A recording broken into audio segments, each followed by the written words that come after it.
Jamaah, oh jamaah, alhamdulillah. Masya Allah buat jamaah yang ada di rumah yang baru bergabung. Hari ini kita sedang membahas tema rahasia adik kakak saling sayang. Masya Allah. Mungkin kalau yang namanya keluarga ada sedikit percekcokan, ada sedikit selek-selekan, diem-dieman. Tapi mereka sebenarnya saling sayang Ustadz. Nah kita akan bahas pagi hari ini supaya mereka akan tetap saling sayang dan gak ada lagi rahasia. Ustadz Syam, aku mau nanya. Bismillah. Ini saudara kandung nih Ustadz kasusnya. Tapi mereka sudah sama-sama balik. Iya. Sudah sama-sama balik dan mereka beda jenis. Satu laki-laki, satu perempuan tapi mereka masih tidur satu kamar. Nah itu bagaimana nih Ustadz? Sebenarnya ada nggak sih batasan kedekatan antara saudara kandung laki-laki dan saudara kandung perempuan? Silakan Ustadz Syam. Bismillahirrahmanirrahim. Baginda Nabi Muhammad SAW memerintahkan untuk menyuruh anak-anak sholat di usia 7 tahun Hijriah. Kemudian kalau mereka tidak mau maka mulailah diberikan hukuman sanksi ketika sudah berumur 10 tahun. Begitu juga farriqu bainal madaji'. Kemudian juga memisahkan tempat tidur mereka ketika sudah berumur 10 tahun. Jangankan laki-laki dengan perempuan, sesama laki-laki pun dipisahkan tempat tidurnya kalau sudah berumur 10 tahun. Kalau laki-laki mungkin beda tempat tidurnya masih sekamar tapi beda ranjang. Tapi kalau perempuan alangkah baiknya kalau berpisah benar-benar berpisah antara ranjangnya gitu atau antara kamarnya. Itulah kenapa walaupun kita berada di dalam rumah tetap kamar mandi ada kuncinya. Tetap kamar mandi ada pintunya. Yeah. Padahal yang ada di dalam rumah mahram semua. Itulah kenapa kita di dalam rumah kita ada WC, ada toilet, ada kamar mandi. Tetap pakai pintu padahal yang di dalam sana adalah orang-orang yang disebut dalam Al-Quran adalah mahramnya. Atau dalam agama kita adalah mahramnya. Lalu pendapat semua imam bahwasanya bagaimana dengan melihat auratnya. Bagaimana dengan aurat saudara yang beda jenis tapi semahram gitu kan. Mahram tapi beda jenisnya. Apa yang boleh dilihatnya? Wala yubdina zinatahunna illa li bu'unatihinna. Kemudian kata Al-Quran apa? Janganlah kalian menunjukkan perhiasan kalian kecuali orang-orang yang sudah ditentukan. Yang dimaksud di sini adalah mahram.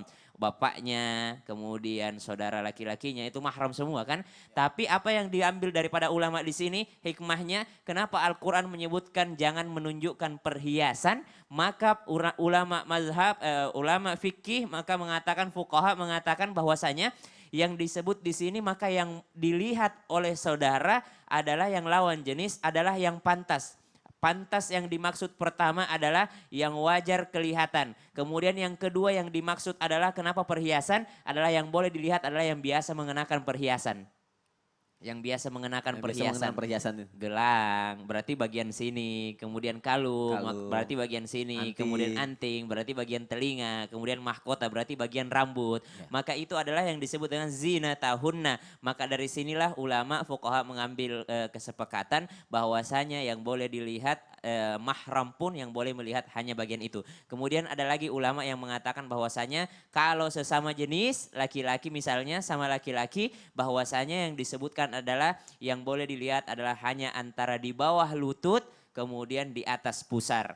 Ya, maka dari itu Masya Allah Tabarakallah Sayyidina Ali disebut dengan gelarnya karramallahu wajhah. Jangankan melihat aurat saudaranya, auratnya sendiri dia tidak mau lihat gitu. Masya Allah. Jadi ada riwayat yang mengatakan bahwasanya kenapa dimuliakan oleh Allah Subhanahu wa taala dan disebutkan wajahnya mulia karena auratnya sendiri pun dia tidak mau lihat, apalagi auratnya orang lain. Jadi kalau ditanyakan tadi batasan antara saudara laki-laki dan saudara perempuan jelas ada batasannya. Laki-laki sesama laki-laki pun kita dilarang satu selimut. Oh gitu ya? Iya. Oh, boleh. Baru tahu aku nih. Iya, lelaki sesama laki-laki pun itu tidak boleh satu selimut. Misalnya lagi keluar kota gitu bareng jalan sama teman, laki-laki sama laki-laki dilarang satu selimut. Geli gak sih? Geli. Ya, perempuan. Satu tempat tidur. Geli. Laki-laki sama laki-laki dilarang satu selimut. Biasanya kalau laki-laki geli. Tapi kalau perempuan nih biasanya. Enggak biasa aja ya? Biasa aja. Nah, perempuan sama perempuan pun dilarang satu selimut. Tanya dulu perempuan gimana Ustazah? Iya satu tempat tidur tapi satu di situ, satu di sini gitu. Satu kamar gitu kan ya. Satu Iya. tempat tidur Iya. tapi tidak Satu tempat tidur yang king yang gede itu Iya. loh, iya. satu di sini gitu Mm-mm. dong. Beda ininya kan. Beda. Kalau satu selimut itu ya bahaya juga, bahaya dan memang bukan dalam syariat Islam. Lihat bagaimana Islam sangat menjaga yakni privasi seseorang dan sangat menjaga bagaimana ada yang memang yang hak, ada memang yang tidak hak bagi orang lain gitu loh. Jadi sebenarnya kedekatan pun di dalam Islam itu ada batas-batasnya, melihat auratnya. Kemudian lihat seorang laki-laki ketika meninggal dunia itu nggak boleh dimandikan sama perempuan kecuali istrinya. Istrinya. Seorang perempuan ketika meninggal dunia tidak boleh dimandikan oleh laki-laki kecuali Suaminya. suaminya. Karena ada bagian-bagian yang memang hak daripada pasangan itu sendiri. Bukan hak-hak daripada saudara kandungnya atau hak-hak daripada saudaranya atau mahramnya. Maka dari itu Al-Quran dan As-Sunnah sudah mengatur semuanya. Para fuqaha sudah mengatur semuanya. Mulai dari tidurnya, mulai dari auratnya dan mulai daripada segalanya. Masya gitu. Allah, berarti jamaah yang ada di rumah kalau misalnya punya anak yang udah balik laki-laki dan perempuan, memang sudah seharusnya sudah dipisah ya seperti Iya. penjelasan Ustadz Syam Kalau tadi. rumahnya kecil, tidak ada Kalau rumah kamar yang lain, minimal pisah selimutnya. Minimal pisah Iya. selimutnya. Aku dari kecil anak-anakku udah dipisah kamarnya. Oh, Masya Paling mami Allah. dedinya yang masih sama-sama terus satu Itu kamar. harus. Iya Masya Allah. Terima kasih Ustadz Syam. Ustadz Maulana kenapa sih senyum-senyum aja? Saya lagi memikirkan apa yang dibahas. Ustadz Maulana, kalau gitu Iya. gak usah dipikirin, aku mau nanya Iya. sama Ustadz Maulana. Ah. Kita sebagai sesama saudara kandung harus saling menghargai. Sesama saudara kandung harus saling menghargai. ya. Nah, kita kan menghargai orang tua kita, berarti mungkin juga dong kita harus menghargai saudara kita yang lebih tua nih Ustadz Maulana. Nah, pertanyaannya, hukumnya adik yang durhaka pada kakaknya itu seperti apa nih kalau mereka tidak menghargai atau menghormati? Lalu, jika kakaknya zolim kepada adiknya, apakah bisa disebut juga sebagai kakak durhaka? Silakan, Ustadz Bismillahirrahmanirrahim. Alhamdulillahirrahmanirrahim. Hari ini kita tidak usah membahas jauh-jauh tapi membahas dalam lingkup keseharian. Dalam hal ini adalah persoalan persaudaraan. Kakak adik, adik kakak, saudara, mungkin ada juga yang kembar dan sebagainya. Kalau berbicara tentang bagaimana ada adik durhaka kepada kakak. Bagaimana dengan kakaknya? Apakah durhaka juga? Jatuhnya adalah zolim. Karena ada salah, ada dosa, ada zolim, ada durhaka. Kalau pada salah itu ketika mereka tidak tahu hukum. Tapi kalau sudah tahu hukum namanya dosa. Nah, durhaka itu jatuh terletak kepada yang harusnya dia taat tapi dia tidak melakukan. Makanya adik ke kakak, anak ke orang tua. Tapi kalau dari orang tua ke anak, begitu pula kakak ke adik, harusnya dia menjaga, melindungi. Justru dia yang berbuat dosa padanya, menzoliminya. Maka dia jatuhnya zolim. Jikalau orang tua, jadi posisinya gini. Adik tingkat kedurhakannya gini. Kalau dia dalam hal ini orang tuanya sudah tidak ada. Kayak saya kan, ayah saya cepat berpulang ke rahmatullah. Ketika saya masih usia SD kelas 1. Jadi kami ada berapa bersaudara itu yang masih hidup ada 10 orang. Itu kita menempatkan kakak tertua sebagai ayah kami. Jadi gitu. Ya. Jadi kakak tertua, kakak itu jadi orang tua kami. Maka ketika engkau tidak mentaati kakakmu, maka sama saja engkau durhaka kepada orang tuamu. Karena kakak menjadi pengganti daripada orang tua. Jadi jangan marah kalau dinasihati, jangan marah kalau ditegur. Karena kenapa? Karena ini aplikasi dari tanggung jawab seorang kakak terhadap adiknya. Kalau ada orang diam-diaman berarti dia tidak ada sayang di situ. Berarti gak sayang, Nggak cuek sayang. jadinya. Tapi kalau dia datang, nasihati adiknya, itu wajar. Karena inilah tanggung jawab kakak kepada adiknya sebagai pengganti orang tua. Atau orang tua menitipkan kepada kakaknya. Ini kan ada juga. Ada orang tua yang masih hidup, lalu dia membina anak-anaknya lewat kakak anak tertua. Makanya, karena alhamdulillah selama ini, di corona ini selama 3 kita di corona. Kita di karantina ya. Karantina gara-gara corona. Nah, ini alhamdulillah saya bisa bikin kamar buat anak-anak saya. Sehingga Nora merasa dirinya, akulah paling tertua sudah berperan untuk menjaga adik-adikku. Nora udah kayak gitu juga Ya, tapi ya? sudah. Jadi bawelnya lebih bawel dari saya. Nah, jamaah. Yeay. Aku yang jawab. Jadi kalau orang tua itu masih hidup, lantas memberikan wewenang kepada anak tertua untuk menjaga adiknya. Kalau adiknya tidak taat kepada orang tuanya, justru menyakiti perasaan orang tua. Adik tidak taat sama kakaknya. Kakaknya. otomatis yang disakiti adalah orang tua. Karena ini adalah perwakilan daripada orang tua. Apalagi ingat saling introspeksi diri dan bermuhasabah serta menimbulkan kasih sayang. Kakak menasihati adik dalam bentuk kasih sayang. Bukan karena saya kakak, tidak.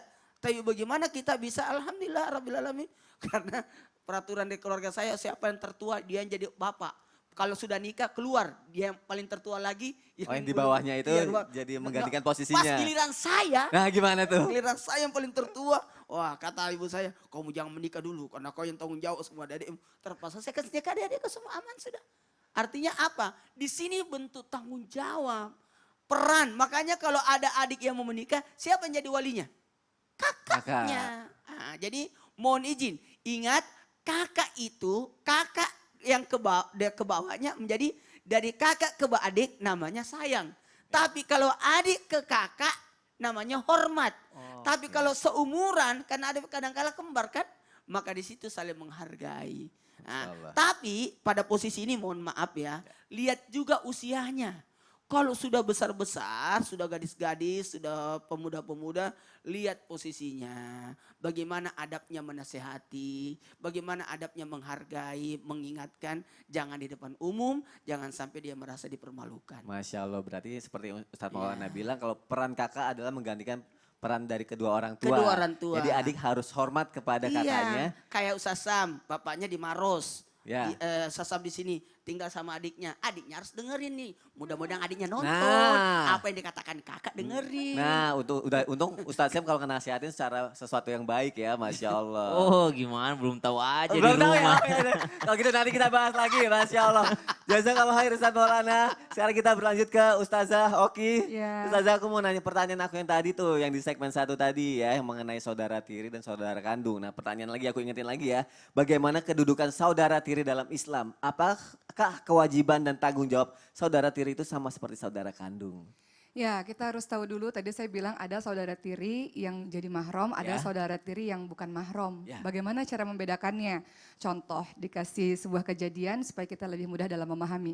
Contoh seandainya nih, kita punya seorang ibu yang ayah kita sudah nggak ada. Dan kemudian ibu kita menikah lagi dengan laki-laki yang lain dan kemudian punya anak. Kita punya saudara tiri kan, tapi satu ibu. Artinya adalah kita dan saudara kita yang itu adalah mahram. Karena dari ibu yang sama. Atau mungkin sebaliknya, misalnya ibu kita, ayah kita menikah lagi dengan istri berikutnya misalnya, kemudian punya anak. Kemudian kita dengan dia saudara tiri, satu mahram karena kita punya ayah yang sama. Intinya selama kita masih punya satu orang tua yang sama, saudara tiri kita dengan satu orang tua yang sama tersebut, maka itu disebut sebagai saudara tiri yang mahram. Tapi ada saudara tiri yang tidak mahram. Seperti apa itu? Contoh, duda punya anak, kemudian janda punya anak, kemudian menikah. Nah ini disebut sebagai saudara tiri yang tidak mahram. Bukan mahram atau yang tidak mahram. Tapi biasanya kalau menikah kemudian satu rumah, ini anak-anaknya satu rumah. Terus gimana dong? Karena kita memahami posisi saudara tiri yang seperti ini adalah saudara tiri yang bukan mahram, maka berlakulah hukum-hukum yang bukan mahram. Artinya tetap harus pakai jilbab syar'i misalnya untuk perempuan. Ketika berhadapan dengan saudara laki-lakinya yang tiri yang bukan mahram tersebut. Perintah berjilbab sangat banyak. Teman-teman bisa lihat dalam surah An-Nur 31, siapa-siapa saja yang boleh melihat aurat kita. Tadi sudah dijelaskan oleh Ustadz Syam, yang mahram boleh lihat sebatas apa sudah dijelaskan tadi ya. Dan kemudian perintah berjilbab juga kita bisa lihat dalam surah Al-Ahzab 59 misalnya, a'udzubillahi minasyaitonirrajim, ya ayuhan nabi kul aswajika wa banatika wa nisa'il mu'minin yudnina 'alaihinna min jalabibihinna dzalika adana yufrahna fala yu'dzain. Perintah berjilbab itu juga ada dalam surah Al-Ahzab 59. Jadi jangan bilang itu saudara aku, jadi ngapain aku pakai jilbab. Tapi kalau saudara tiri bukan mahram tetap harus pakai jilbab loh, walaupun di rumah. Jilbab syar'i. Jilbab yang menutupi seluruh anggota. Walaupun di rumah ya. Iya, kalau kita tinggal di rumah yang sama dengan saudara kita yang bukan mahram tersebut, tetap harus memakai jilbab syar'i. Berikutnya apa lagi nih yang nggak boleh, yang bisa dilakukan dengan saudara tiri yang bukan mahram? Kita bisa nikah loh. Oh iya. Sama saudara tiri kita yang bukan mahram tersebut. Iya, tetap bisa menikah. Dengan seperti itu, satu hari nanti kalau Allah takdirkan misalnya, ternyata satu hari nanti Allah takdirkan menikah nih saudara tiri yang bukan mahram ini. bisa menikah. Oleh karena itu, maka harus berhati-hati. Tetap kita harus paham bahwa berarti dia adalah, kalau lawan jenis ya, berarti dia adalah laki-laki ajnabi, laki-laki asing. Maka berlakulah segala sesuatu yang harus kita jaga dengan, kalau posisi kita perempuan, dengan orang asing tersebut. Yakni tadi pakai jilbab, kemudian kita nggak boleh ikhtilat. Ikhtilat itu apa sih? Ikhtilat itu terlalu campur baur. Gampang nepok sana nepok sini, peluk sana cium sini, nah itu nggak boleh gitu. Kemudian nggak boleh juga tentu saja berkholwat, terlalu berdua-duaan terus menerus. Ingat ini bukan mahram Kalau yang loh. bukan mahram. Ya, kemudian apalagi? Kemudian nggak boleh juga mendayu-dayukan suara, melembut-lembutkan suara. Dalam surah Al-Ahzab ayat 32 diterangkan bahwa jangan kita mendayu-dayukan suara kita, khawatir orang-orang yang punya penyakit hati akan berkeinginan terhadap kita. Jadi pahamilah kalau kita sebagai seorang perempuan yang punya saudara tiri yang bukan mahram, pahami tentang batas-batas tersebut. Kita saling sayang tentu saja harus, namanya juga saudara, jangankan saudara tiri ya, semuanya harus saling Semua, sayang itu kan, harus apalagi saling ini sayang. saudara misalnya karena pernikahan ayah dan ibu. Jadi saling sayang iya, saling peduli iya, tapi tetap harus memperhatikan batas-batasnya dan harus paham di dalam Islam penting sekali untuk mengetahui mana mahram kita, mana yang bukan mahram kita. Jadi kira-kira seperti itulah gambaran mengenai saudara tiri. Jadi saudara tiri sama saudara kandung tuh pokoknya wajib saling sayang. Tapi kalau yang bukan mahram itu ada batasan-batasannya ya Ustaz ya. Berarti hak-hak Ustazah ya? Ya. Tanggung jawabnya berarti sama aja atau bagaimana tuh? Ya tentu saja beda ya. Maksudnya Beda. tanggung jawab dalam hal apa nih maksudnya? Tanggung jawab mungkin dalam kehidupannya dia untuk sesama saudaranya. Kalau tanggung jawab untuk saling menjaga, saling menghormati, saling menyayangi itu tentu sama di mana-mana sama. Ya, nggak ada Apalagi bedanya ya. nggak ada beda, sama. Saling tolong menolong dalam kebaikan dan takwa kata Allah. A'udzubillahi minasyaitonirrajim. Wala ta'awanu 'alal birri wat taqwa. Wa ta'awanu 'alal birri wat taqwa wa la ta'awanu 'alal itsmi wal 'udwan. Tolong menolong dalam kebaikan dan takwa. Jadi walaupun saudara ya apapun itu, tolong menolong dalam kebaikan dan takwa. Jangan tolong menolong dalam dosa dan permusuhan. Itu berlaku untuk semuanya. Untuk saudara seiman, kayak apalagi saudara karena ayah dan ibu kita menikah seperti Berarti itu. bisa dibilang hak dan tanggung jawabnya tetap sama. Yang membedakan adalah batasannya antara yang mahram dan bukan yang mahram itu ya. Iya, Masya Allah, semoga ini jadi pelajaran buat kita semua. Mungkin saya sendiri belum tahu sebelumnya hal ini, tapi akhirnya jadi tahu gara-gara Ustazah. Punya saudara Oki. tiri? Aku nggak ada sih, kayaknya ada nggak ya? Kok kayaknya? Nanti kita bahas lagi jamaah. Mas aku langsung ditodong kayak gitu. Masya Allah, pelajaran kita hari ini seru banget jamaah. Jadi sayang banget kalau untuk kelewatan, jangan sampai kelewatan. Jadi tetap di Islam itu indah. Jamaah, oh jamaah. Alhamdulillah.